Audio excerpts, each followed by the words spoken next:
ઓ ઉઠી ગયા તમે? હા ભાભી. હા, કેટલા ડાયા નહીં તમે? કેટલા વેલા ઉઠી ગયા? આમ તો જો તડકો થઈ ગયો પણ ઉઠી ગયા ખરા નહીં? ભાભી એમાં એવું હતું ને કે મને માથું આજ દુખતું હતું એટલે થોડુંક મોડું થઈ ગયું. સરસ. તમને કોક દી માથું દુખે, કોક દી તમારું પેટ દુખે, આ થોડું ખાવામાં જોર વધારે રાખતા હોય ને તો કાંઈ ન દુખે. આ તો હંધુય કામ ન કરવું પડે એટલે દરરોજ નવા નવા ખેલ કરો કા? અરે ક્યાં ખેલ કરું છું, આ તો સાચું જ કહું છું. માથું મને બહુ દુખતું હતું ને એટલે હજી થોડુંક દુખે જ છે, પણ તોય મેં કીધું કે કામ બાકી હોય ને તો કરાવું એમ. લે બોલો, આભાર હો તમારો કે તમે આવો વિચાર તો કર્યો. ભલે કામ નહીં કરો પણ વિચાર તો આવ્યો મનમાં કે આ ભાભી એકલી એકલી તોડાય છે એમ. ના ના કરાવું ને, શું બાકી છે? આ હંધુય બાકી જ હોય. ઘરમાં કામ પૂછવાના ન હોય. ઘરમાં વહુ થઈને આવ્યા હોય ને તો કામ હાથે નાથે ગોતી લેવાના હોય, સમજાય? એટલે બધું કામ મળી જાય તમને. પણ ભાભી હું પહેલેથી શહેરમાં રહેલી છું. હા ગામડામાં તો કોઈ દિવસ મેં પગ જ નથી મૂક્યો. હા, પહેલી વાર આવી છું તો કયું કામ કરવાનું એ મને ખબર નથી પડતી. તો તમે મને કહેતા હોય તો હું કરી નાખીશ ને. આ તમારા પાવન પગલા તમે શેરથી ગામડામાં પડ્યા ને એના માટે તમારો આભાર હો. કાંઈ જરૂર હતી નહીં. આ આવ્યા છો ને ઘરમાં તે દુના લોહી ઉકાળા જ છે. આ દેખવું ને દાઝવું બધું ભેગું થાય છે. મેં શું કર્યું એમાં વળી? આ ઉઠીને જરાક વેલું કામ કરો ને તો આપણા હાહુ માર્યા ને એના બે વેણ મારે ન સાંભળવા પડે. કામ તમે ન કરો ને સાંભળવાનું મારે. કાંઈ નહીં, કાલથી હું વહેલી જ ઉઠી જઈશ. તો આજથી જ ઉઠી જાવ તું ને, પણ કાલથી ઉઠવું ઈન કરતા. પણ ભાભી મેં કીધું તો ખરા, મને માથું દુખતું હતું એટલે. માથું દુખે એમાંય મારો વાંક. આ શહેરમાંથી તમે ગામડે આવ્યા એ મારો જ વાંક. એમની આ તમારા ઘરવાળા એમને નોકરી મળવાનું કંઈક વિચાર આવ્યો ખરા? ક્યાંય મળી કે પછી મળવાની જ નથી? નહીં ગોતે જ છે, ઇન્ટરવ્યુ માટે જાય છે ને. હે તે ક્યારે મળશે? એટલે શું તમે અહીંથી વયા જાવ ને તમારી વિદાય થઈ જાય ને તો મારે ઘરમાં સાંભળવું નહીં. અને કાં પછી મને લાગે છે તમારા ભાઈને મારી શેરથી બોલાવી લેવા પડશે. આ રોજ રોજ બાનો દેકારો મારા ઉપર વધતો જાય. એટલે અમે અહીંયા આવ્યા એ તમને નથી ગમતું? જરાય નથી ગમતું ને. પાછા વયા જાવ ને બસ એની રાહ જોઉં છું. ક્યારે જવાના છો? તે કઈ નક્કી કર્યું છે તમે? આ તમારા દિયરને નોકરી મળશે ને એટલે જતા રહેશું. અને નહીં મળે તો શું કરશો? અરે મળશે જ ને, પેલા નોકરી તો કરતા જ તા ને. નોકરી કરતા જ તાને અહીંયા આવાજ વેતરા હાલતા હશે. તું હવારે ટાણા હાર ઉઠતી નહીં હોય અને નહીં ઉઠીને ખાવાનું બનાવી દેતી હોય એટલે ઓલા ટિફિન નહીં જઈ નહીં હકતા હોય નોકરી એટલે શેઠે કાઢી મૂક્યા હશે. એમ ક્યું ને કે એટલાય પડ્યા છો? ના ના ભાભી એવું નથી. દરરોજ 9 વાગે એ જોબ પર ચાલ્યા જ જાય છે, નથી જતા એવું નથી. અને હું વહેલી ઉઠી જાઉં છું, પણ અહીંયા મને આજે 1-2 દિવસથી મજા નથી એટલે નથી ઉઠતી. અરે ભાઈ તું આવી તે દીનું કઈ કામ કરતી જ નથી અને કરસ તો કામ વધારસ. પણ કીધું તો ખરા ભાભી, પહેલેથી શહેરમાં રહેલી છું એટલે ગામડાના કામમાં મને કઈ ખબર જ નથી પડતી. પણ તમે તો મોટા ભાભીની નાતી તમારે મને એટલું તો શીખવાડાય ને કે કયું કામ કઈ રીતે કરાય. એ તારી માં પાસે શીખીને આવવાનું હોય. આ મેં ઠેકો નથી લીધો તને બધું શીખવાડવાનો. નહીં પહેરવા ઓઢવાના ભાન, નહીં માથે સુંદરા નાખવાના અને અમાર માથે ઓઢી ઓઢીને ફરવાનું. તે કઈ આ શહેરમાં જન્મ લીધો મારા હાટું લીધો? ખબર નહોતી ગામડે લગ્ન કરસ અને ગામડાના છોકરા હારે લગ્ન કરસ? પાછો તો પરેમ લગ્ન કરવા નીકળ્યા હતા. આ પરેમ કર્યો અત્યારે ભાન નહોતી કે ગામડાનો છોકરો છે ત્યાં જાહું તો કઈક માણસ મેળે રહેવું પડશે. જનાવરની જાતની જેમ આમ જંટિયા ખુલ્લા. પણ ભાભી તમે જે કપડાં પહેરવાનું કહો છો તો આ જમાનામાં કોણ સાડી પહેરે છે ને માથે ઓઢે છે? આમે પણ તમે પહેરો છો, હું તો કહું છું તમે ડ્રેસ પહેરવા માંડો ને. આ સલાહ જાને આપડા હાહુમાન જઈને દે ને એટલે તને ખબર પડે કેમ બોલાય છે. અહીંયા તો બધો આવડો હાથેકનો જીબડો હાલે છે. ત્યાં જા. એ તો તમારે બાને સમજાવાય ને કે અત્યારે હવે હું ડ્રેસ પહેરું તો મને કામમાં કમ્ફર્ટેબલ લાગે. શું લાગે? કમ્ફર્ટેબલ લાગે એટલે કામ કરવાનું ફાવે એમ. સાડી કરતાં તો ડ્રેસમાં કામ કરવાનું ફાવે ને. પેલા છે ને આપણી એની ભાષા બોલતા શીખી લે. આ તારું અડધું અમને ઉપરથી જાય છે. અને બીજું આ પહેરતા ઓઢતા શીખી લે. અહીં રહેવું હોય ને તો. અને શહેરમાં તમારે ભાડું તો ભરવાનું જ છે ને, તો પછી ત્યાં જ વયા જાવ ને. એટલે અમારે લોહી બળતરા ન કરવી. હવે આમાં હું વિચારીશ? આ ઉપર ડોલ અને આ લુગડા હુકાઈ જા. હા ભાભી. બધું કહેવાનું પછી જ ખબર પડે. ઈ જેઠાણી છે હું શું ઈ જ નથી ખબર પડતી. બળતરાઓના પાર નથી. આ આવડે આવે ને શેરથી તો એમને જરાક કહું કે આ જરાક સમજાવો. ભાઈ ભાઈ કરીને ગાંડા થયા હતા.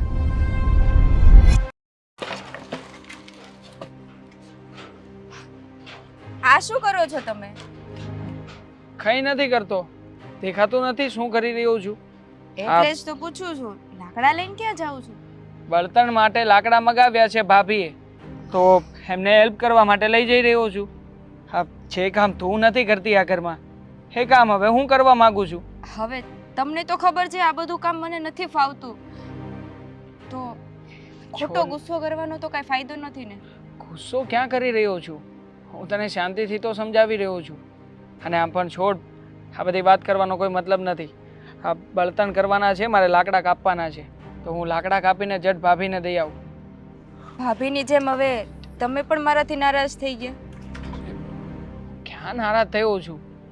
જો આપણે લોકો અહીંયા આવ્યા ત્યારે મેં તને કહ્યું જ હતું ને કે બાનો સ્વભાવ અને મારા ભાભીનો સ્વભાવ જરા જુદો છે, અને આપણે ગામડે જઈ રહ્યા છીએ, એ લોકોના આશ્રય રહેવાનું છે.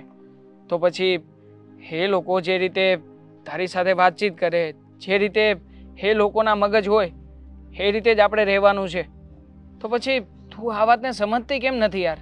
હું સમજુ છું, પણ જે ભાભી જે રીતે કહે છે કે જેમ હું સાડી પહેરું એમ તું સાડી પહેર, હવે તમને તો ખબર છે કે હું પહેલેથી શહેરમાં રહેલી છું, મને સાડી નથી ફાવતી અને મને તો પહેરતાય નથી આવડતી, કઈ રીતે પહેરું? અને રહી વાત આ ગામડાના કામની, તો આ કામ તો મેં ક્યારેય જોયું નથી અને કરવાની વાત તો અલગ જ રહી. તો જો, એટલે હું સમજી શકું છું કે તું કઈ મૂંઝવણમાં છે, પણ જો એ લોકો નથી સમજી રહ્યા તો પછી આપણે થોડું જતું આવતું કરીએ. એટલીસ્ટ ટ્રાય કરે એ લોકોની સામે. જો તું સાડી સરખી નહીં પહેરી શકે તો આખરે એ લોકોને પણ એવું થશે જ ને કે તને નથી આવડતું એટલા માટે તું નથી પહેરતી, બાકી તને કોઈ શોખ નથી આવા દેખાડા કરવાનો. એ તો મેં કીધું ભાભીને, પણ તોય કામની બાબતમાં સંભળાવ્યા જ કરે છે. અને રહી વાત કામની, તો મને નથી આવડતું, તો એ લોકો બે શબ્દ સંભળાવે એના કરતાં એ મને શીખવાડે ને તો વધારે સારું લાગે. પણ નહીં, શીખવાડતા તો નથી, ખાલી સંભળાવે. આજે મને માથું દુખતું તું તો મોડી ઉઠેલી હતી, ત્યાં જ સવારમાં ભાભીએ કેટલું સંભળાવી દીધું. અને હા. તમને ખબર જ છે કે શહેરમાં તમે ઓફિસે જતા તો મને ત્યાંનું જે કામ આવડતું એ કરતી, બાકીનું તો તમે જ હેલ્પ કરતા ને. હા, જો આ વિશે તો આજે બાએ પણ મને ઘણું બધું કહ્યું છે કે દિવસ ઉગે એ પહેલાં તો ઉઠતી નથી, ઘરના કોઈ પણ કામકાજમાં ક્યારેય મદદ નથી કરતી. મેં પણ બાને મારી રીતે આ જ જવાબ આપ્યો છે કે આપણે જે જીવન જીવી રહ્યા છીએ એ જીવન અને અહીંયા ગામડાનું જીવન, એમાં જમીન આસમાનનો તફાવત છે. પણ એમ છતાંય આપણે લોકો સેટ થવા માટેના પ્રયત્નો તો કરીએ જ છીએ. પણ વાંધો એ વાતનો છે કે એ લોકો છે ને આપણી વાતને કે આપણને સમજવા તૈયાર જ નથી. હા, અને આમ પણ હું મારા બાનું અને મારા ભાભીનું ક્યારેય અપમાન નહીં કરું અને ક્યારેય કોઈ પણ કામમાં ના નહીં પાડું. એટલે એ લોકો જે કંઈ પણ કામ છીનશે ને એ કામ ભલે આવડે કે ના આવડે, જેવું આવડે એવું હું મારી રીતે પૂરા કરવાનો પ્રયત્ન કરીશ. તું પણ એમ જ કર આ ઘરમાં. તમે જેમ કહો છો એમ જ કરું છું. અને એ બંને આપણાથી મોટા છે, આપણાથી એની સામે બોલાય પણ નહીં. એ જેમ કહે એ રીતે જ કરવું પડે. પણ આજે તો ભાભી એવું કહેતા હતા કે તમે લોકો શહેર ચાલ્યા જાઓ ને તો સારું. અને તમને પૂછું કે તમારા ઇન્ટરવ્યૂનું શું થયું? જો મેં વાત કરી છે મેનેજરને, એણે કહ્યું છે કે એની રીતે બીજી જગ્યાએ મારી વ્યવસ્થા કરી રહ્યા છે, પણ હજી થોડો ઘણો સમય લાગશે. કેટલો લાગે એ અંદાજિત કહી ના શકાય, પણ હા, હું એટલું જરૂરથી જાણું છું કે આપણે કાયમને માટે અહીંયા ગામડે રહેવાના નથી. તો પછી જે કંઈ પણ થોડા દિવસ અહીંયા રહીએ તો એટલા દિવસ આપણે આ લોકોને માથે પડીને નથી રહેવાનું. જે કંઈ પણ જેવી રીતે મદદ કરી શકીએ અથવા તો થોડું ઘણું પણ વધારે સારું કામ કરી શકીએ તો આપણી માટે અને એ લોકોની માટે જ સારું છે ને. હા, જેમ તમે કહો છો ને એમ હું મારા તરફથી પૂરેપૂરો પ્રયાસ કરીશ કે ભાભીને અને બાને કામમાં મદદરૂપ થાવ. એને બસ એક જ વાતનો સવાલ છે ને કે હું સવારે વહેલી નથી ઉઠતી, કામ નથી કરતી. પણ તમને તો ખબર છે ને કે આપણે શહેરમાં 8 વાગ્યા પહેલાં કોઈ ઉઠતું જ નથી, અને અહીંયા ગામડામાં તો 5 વાગ્યામાં ઉઠીને કામ કરવા માંડે છે. કંઈ નહીં, હું કાલથી છે ને સવારે વહેલી ઉઠતી જઈશ. હમ. તમને કહેવાનો હું એકેય મોકો નહીં આપું. જો અંકિતા, તારી પાસેથી મને આ જ આશા હતી કે તું મને અને મારા ઘરને મારા કરતાં પણ વધારે સમજીશ, અને એવું જ કરી રહી છે તું. હું તમને બહુ પ્રેમ કરું છું. હું બા કે ભાભી તમને આજ પછી ક્યારેય કાંઈ બોલે ને એવો મોકો તો નહીં જ આપે. મારાથી જેવું કામ થશે એવું કરીશ, જેટલું થશે ને એટલું કરીશ, promise. Thank you so much. ચાલ હવે જલ્દી આ બળતણ બનાવું. હજી લાકડાને કાપીને મારે ભાભીને બળતણ તરીકે આપવા પણ જવાના છે. હું પણ તમારી હેલ્પ કરું. ચાલ.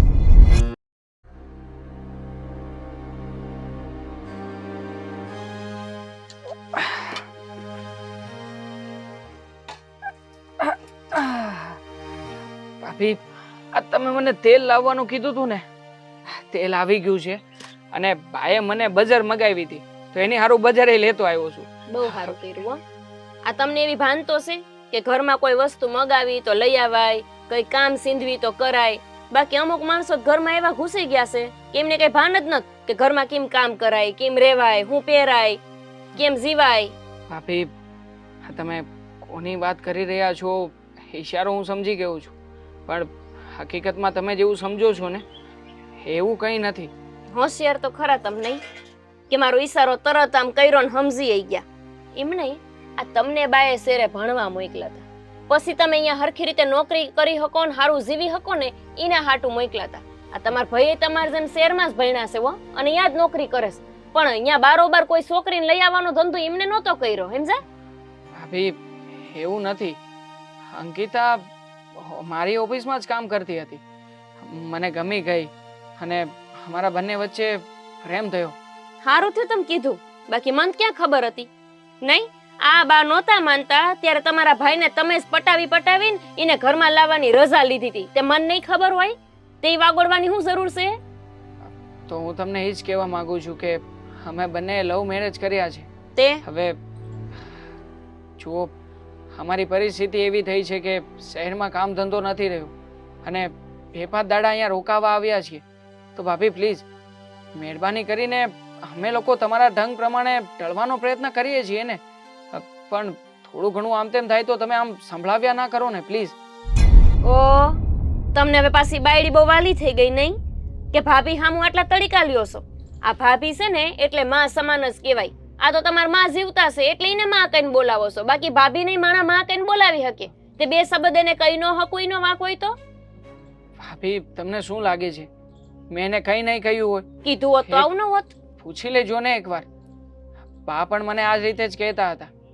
જુઓ, મેં અંકિતાને મારી રીતે સમજાવી છે, અને એણે મને પ્રોમિસ પણ આપ્યું છે કે હવે કાલથી આવું કંઈ નહીં થાય. હું નહીં થાય? કાલથી જુઓ, કાલથી એ સવારે વહેલા ઉઠશે અને ઘરના બધા જ કામમાં તમને મદદ પણ કરશે. હા, હવે તમારી બાઈ પાસે કામ કરશે. આવડે છે ને? ખડીના 2 કટકા કરતા આવડે છે? ખાલી એકવાર છે ને પાપડ હેકવાનું કહેજો, એમાંય પાછી પડશે ઈ. કારણ છે કે હા, અહીંયાનો ચૂલો એને ભાવતો નથી, લ્યો. અને અમારે ત્યાં શહેરમાં ગેસ હોય. હવે ગેસ ઉપર રાંધવું અને આમાં રાંધવું, એમાં જમીન આસમાનનો તફાવત પડી જાય. પણ એમ છતાંય ભાભી, જો તમે શીખવશો ને તો એ બહુ જલ્દી શીખી જશે, મને ખબર છે. અહીં નિહાળ ખોઈલીશ મેં કે એને ખાવાનું બનાવતા શીખવું? એમને તમને આમ જરાય લાજ શરમ આવતી નથી? તમે તમારા ભાભી હામું એમ બોલો છો કે જમીન આસમાનનો ફેર છે? અહીંયા સુલા ને અહીંયા ગેસ. મૂળ ફેર શું હોય? રાંધવાનું આવડતું હોય ને તો ગેસ હાલે ને સુલાય હાલે. અમને તો બધુંય આવડે છે. હશે ભાભી, હું આના વિશે પણ એને કહી દઈશ કે એ કાલે અહીંયા રસોઈ પણ બનાવી નાખશે. રેવા દો ને, કઈ નહીં હકો. આવડે છે તમને એની યારે વાત કરતા? આવડતું હોત ને તો શીખવાડીને લાવ્યા હોત. જરાક કીધું હોત કે ગામડે જ આવી છે ને તો માણસ જેવી રેજે, આવીના જનાવરની જાત થઈને ખુલ્લા ઝટિયાન કપડા તો જો પહેરેસ. આબરૂ જાય આપણા ઘરની આબરૂ. ભાભી, કપડાની સાથે અને માણસની સાથે શું લેવા દેવા છે? હવે તમે તો એવી રીતે કહી રહ્યા છો કે જાણે કપડાથી અંદરનો માણસ કેવો છે તમે સારી રીતે ઓળખી શકતા હોય. હા તે હું તો ઓળખી જ જાય. કાંઈ આવડતું નથી. આ તમને ખબર છે ને તમારી માં હામું હું કઈ રીતે રહું છું? લાજ કાઢવી પડે છે, લાજ. માથે ઓઢવું પડે છે.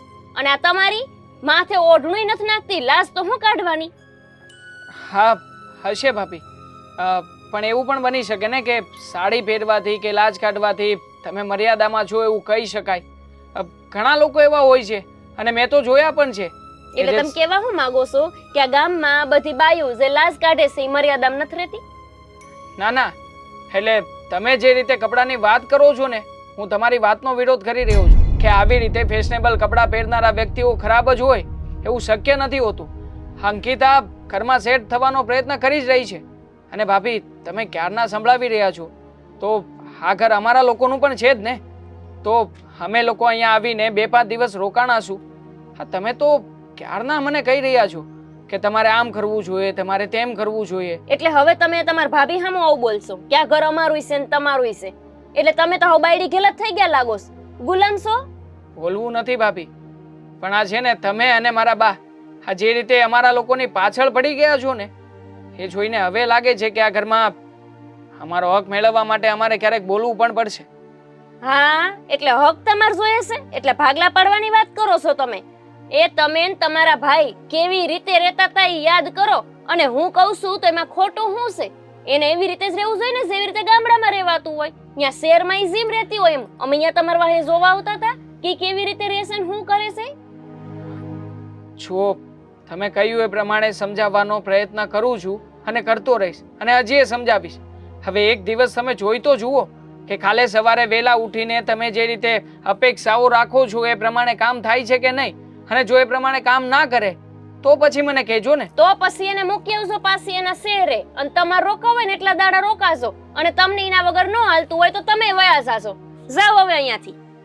ઠીક છે, પાછું કહેવાતું તો કાંઈ નથી. આટલું બધું કહી દીધું છતાંય કહો છો કે કહેવાતું કંઈ નથી. હજી જ મેં કહેવાનું ચાલુ જ નથી કર્યું. આ બાબાએ સાંભળજો જ ખબર પડશે. મારે છે ને આમને જ ફોન કરીને બોલાવવા પડશે કે આને જરાક સમજાવો આ તમારા ભાઈને. લખણ ખોટો થતો જાય દિવસે ને દિવસે. નવાઈની ઓલી ઘરમાં હું આવી જઈશે બગડીને બે હાલ થઈ ગયા છે.